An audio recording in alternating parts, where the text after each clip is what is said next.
Hello and welcome to Newsfeed, your daily dose of what people are talking about online, from news stories to what's trending. Now, many of us are enthusiastically watching the AI revolution unfold, including students. There are plenty of tools available to help them get an edge over classmates, like Chatgpt. But schools and academia are reluctant to use AI programs for education, worried it could discourage students from learning. We've discussed this topic with Paul Browning, the headmaster of St. Paul's School in Brisbane. He's written extensively about why schools shouldn't be afraid of ChatGPT. Chatgpt was only released in November last year. As the new school year begins here in Australia, across the country, schools are scrambling to know what to do. And many schools, even huge jurisdictions, have taken the decision to ban it from classrooms. Universities are even thinking about going back to pen and paper exams to try and stop students from cheating.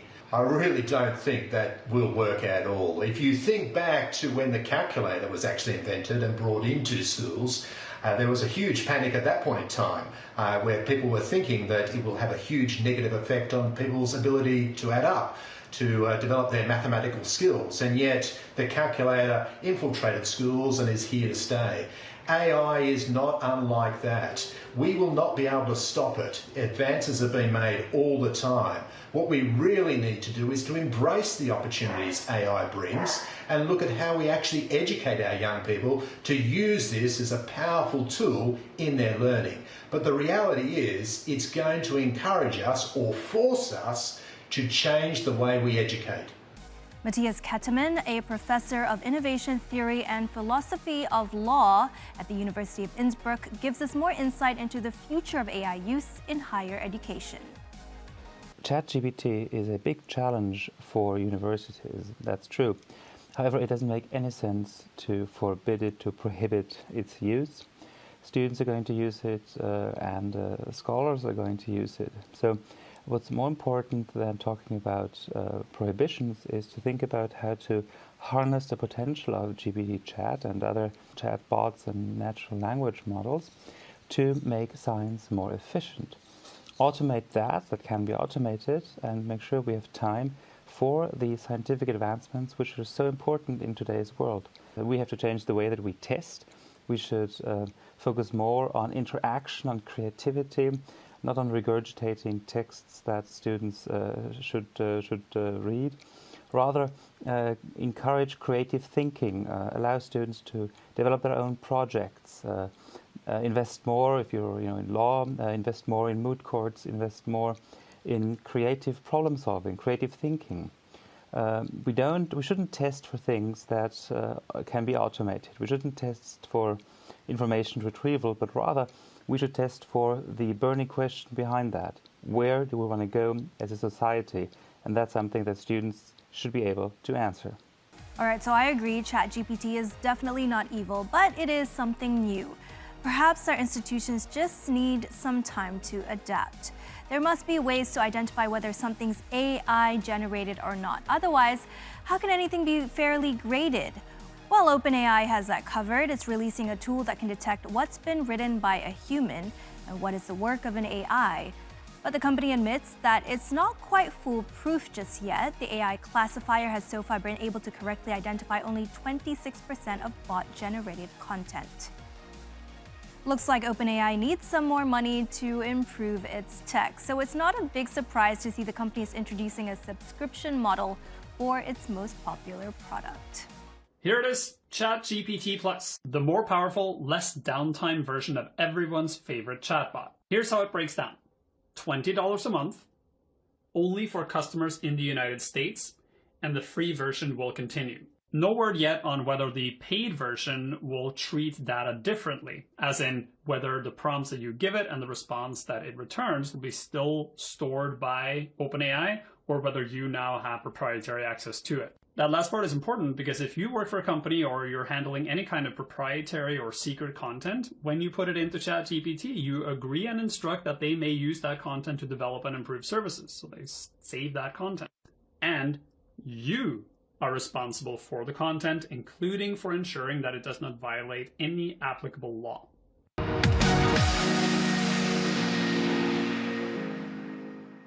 Well, the bosses at Meta are smiling today as better than expected revenue sends the share price surging. Its fourth quarter earnings offered a slight reprieve after several quarters of slow growth. It's a boost for CEO Mark Zuckerberg, who's determined to shift the company's focus to the metaverse. Revenue came in over $32 billion, $500 million more than expected. The parent company of Facebook, Instagram, and WhatsApp said daily active users have now hit 2 billion and monthly active users 2.9 billion. Meta is embarking on a buyback spree, earmarking $40 billion to recoup stock. And Meta has spent around $4.2 billion on redundancies, early termination of office leases, and data center redesigns as part of a massive restructuring. It is expecting to spend a further billion in 2023. Meta is also investing heavily in Mark Zuckerberg's drive towards the metaverse, funneling almost 22% more into the project now than it was 12 months ago, and it needs to evolve to stay relevant. TikTok is a formidable opponent, and Apple's new ad tracking changes have eaten into Meta's profits. Zuckerberg says that 2023 will be the year of efficiency and has promised to further slash expenses. The CEO has hinted there will be more job cuts as he aims to trim middle management. And it's not just Meta that's canning workers. Monitoring website layoffs.fyi says that 150,000 workers from across the tech sector were fired last year. Why are these tech companies laying off so many employees? Let's try to get at this in 1 minute. Alphabet, Google's parent company, just announced 12,000 tech workers are out. Amazon, Meta, Microsoft, Salesforce. There's obviously a major purge in the industry right now. Economists give 5 key reasons why we're seeing this. Number 1, there's just a lot of economic uncertainty right now. These companies are positioning themselves to weather any kind of recession that may be on the way. Number 2, lockdowns are over. E-commerce is not as red hot as it was during the pandemic. Number 3, you got to protect the shareholders. These are publicly traded companies and they have to preserve some level of market position. Number 4, maybe these companies are just reaching some kind of maturity and they've way overhired. And a 5th possible reason, and this is super interesting, Stanford Graduate School of Business professor Jeffrey Pfeiffer says it's a social contagion. In other words, behavior spreads throughout the network of these similar companies and they just mindlessly copy what each other is doing. No matter the reason, real people, real families are paying the price of these layoffs.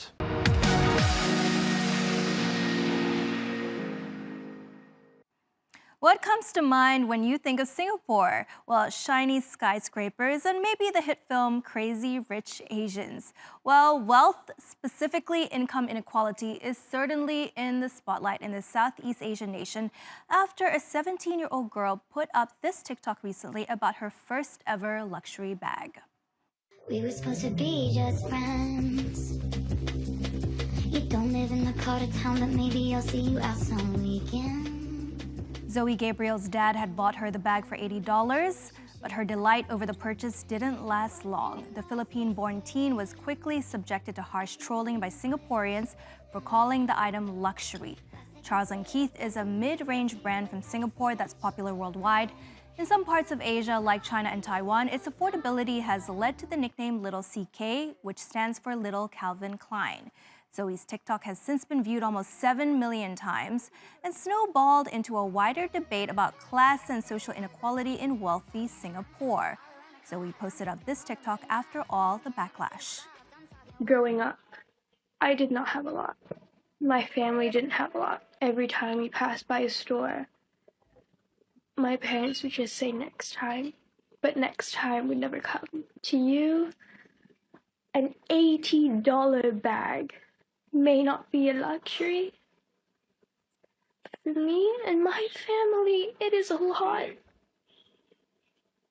And I am so grateful that my dad was able to get me one.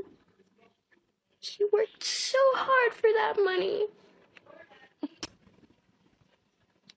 can't believe I got hate over a bag that I was so excited to have. Well, Zoe Gabriel's heartbreaking clapback was met with compassion online.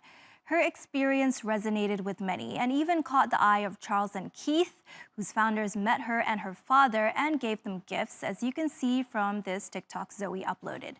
There was an outpouring of support online, with netizens writing positive comments on her videos, including on her original post. Her TikTok following has since jumped to more than 230,000, and her posts center on positivity, her Filipino heritage, and her family. But while Zoe's come out of the ordeal relatively unscathed and seemingly stronger, Singapore's class divide remains in the spotlight.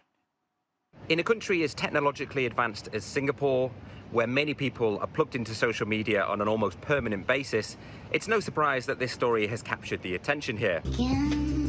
Reaction to this TikTok video has shown what many people are calling a class divide, as the gap between rich and poor grows wider. This is an observation from one Twitter user called Alan. He says Singapore has a massive classism and nationalism problem under the surface that it needs to deal with. It's getting out of hand and ugly. Now, there's no shortage of wealth here in Singapore, and for the many rich people, there's plenty of opportunities to splash the cash. But for people at the other end of the scale, things are getting more difficult. Growing inflation and soaring property prices are adding to the inequality. Here's another observation from Twitter user Joe Million. He says rich and privileged people in Singapore will never understand how the middle to lower income families live. You don't see homeless people, that doesn't mean there are people struggling to pay rent. I think there's been a glitch. Now, this video and reaction to it has shone a light on this issue, but it was something that the Singaporean government were already well aware of. The country's finance minister and likely future Prime Minister Lawrence Wong, he even referenced the backlash to this video in a speech. And the country's health minister described social inequality and ageing as the two big challenges facing the current generation of Singaporeans. Now, the government here have worked hard to ensure racial harmony in society, and judging by the initial backlash to this video, they've got their work cut out to try and ensure that the negative effects of social inequality don't seep out into society.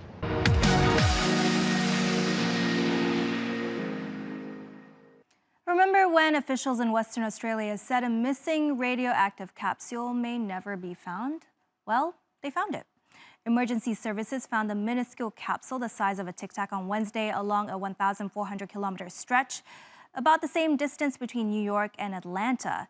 They located it 2 meters off the northbound roadside edge of the highway. That's like finding a needle in a haystack. The capsule, which is the size of a pea, fell off a truck during a 1,400-kilometer journey between facilities. And it's a nasty little pea with the potential to cause radiation poisoning, burns, or even cancer if you spent enough time with it. Thankfully, it's been collected and it's back in safe hands. It's time to call off the search party because the radioactive pellet that was lost in Western Australia has been found. Yep, we've got it right here. Oh, finally. All right. So, this is the real thing? This is the real one? No! Not exactly. The capsule was actually found about 74 kilometres south of the town of Newman on the side of the road, not far from the mine site where it began its big journey. Locating this object was a monumental challenge. The search groups have quite literally found the needle in the haystack. But how does something like this even happen in the first place? Well, authorities reckon the capsule fell off the back of a truck. But the good news is they don't think it's been moved from its landing spot, which means it probably hasn't been touched by anybody or caused any harm to humans. It does not appear to have moved. It is remote enough that it's not in any major community. But that doesn't mean we're completely in the clear. Authorities have set up a 20-metre no-go zone so they can figure out if there's still any health risks or if there's been any impact to local wildlife. And they've launched a big investigation into whether the rules around transporting radioactive materials were actually followed to make sure something like this doesn't happen again. I can't find it. What do you mean you lost it?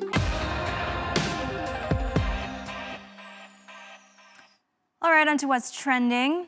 It's Black History Month, and the virtual world is paying tribute to Black creators. TikTok has launched a campaign to honor Black voices. Just search @BlackTikTok, and you'll find clips of creators across beauty, fashion, music, entertainment, sharing their stories and answering questions you've been dying to ask.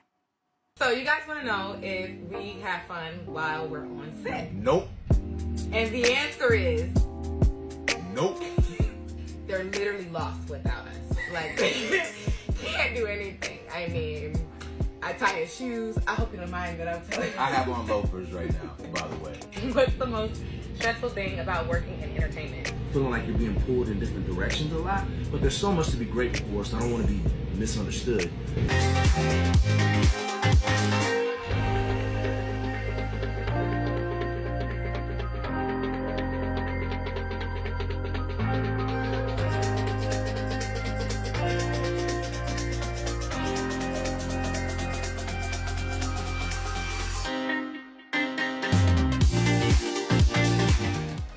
Well, that's something I'm going to check out on TikTok this month.